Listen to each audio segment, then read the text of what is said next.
The boom in sports took place because more machines were being created, which lowered the amount of hours people needed to work.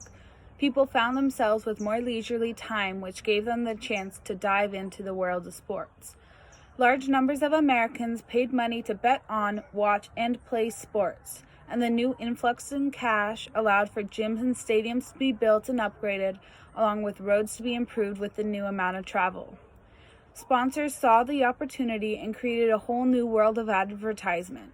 They got teams and sports to promote their brands, which increased their sales.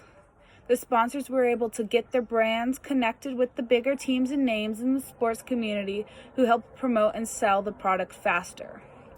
Sponsors found a new way to promote their products, and people found a new joy in life, all because of the boom in sports in the 1920s. Sports was becoming a big deal in the 1920s, and so was the radio. It all started in 1920 when they finally first broadcasted the final scores of the World Series. But broadcasters were finally seeing that people wanted to hear details and action by action what was happening in games. So in 1921, they finally broadcasted the World Series and a boxing match between John Dundee and Harold Pitler. But it wasn't until the 1960s where they finally made a radio station dedicated to sports.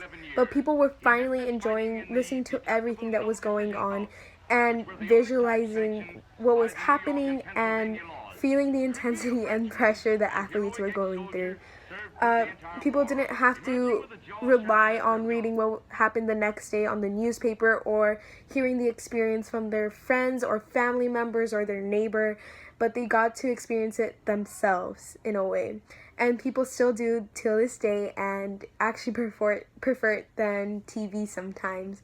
And the radio just gave sports the boost that they needed. Okay, so in the 1920s for sports, Babe Ruth was the face of it.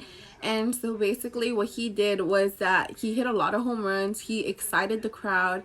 So prior to the 1920s, he was with the Red Sox and and in Baltimore. And the thing is that in 1920 he was bought by the Yankees for $41,000 because that's what he deserved at the time. Like, he was that good. He was the player that everyone wanted. As you could see, he uplifted the crowd to come out and join because he was such an exciting player to see. Okay, so second to Babe Ruth, this man right here, his name's Jack Dempsey, and he, just like Babe Ruth, they both brought many people to the crowd. He was a boxer, and he reigned as heavyweight champion from 1919 to 1926. While Sports Nation was growing and the world's open-mindedness was not, which led women and non-whites out of the true potential of their glory. Sports were segregated, and so different leagues had to be established and made if anyone besides white men to participate or play. Women were counted out of the sport because it was not ladylike for them to run, jump, or sweat. Americans promoted white masculinity throughout all the wars, which carried over when they ended. This left women pushed into houses and care for men. Even when men did get to care for sports, their facility was worse, and still didn't get the same attention and broadcasting as boys' sports do. There was also a struggle for non-white men to play in front of the world because sports in that time didn't let colored people in. In baseball, a Negro League was established for non-white players. The league were mainly African American, but there were still also several Latin American players that changed the game. Jackie Robinson was the first African American player in the MLB, but still wasn't until 1947.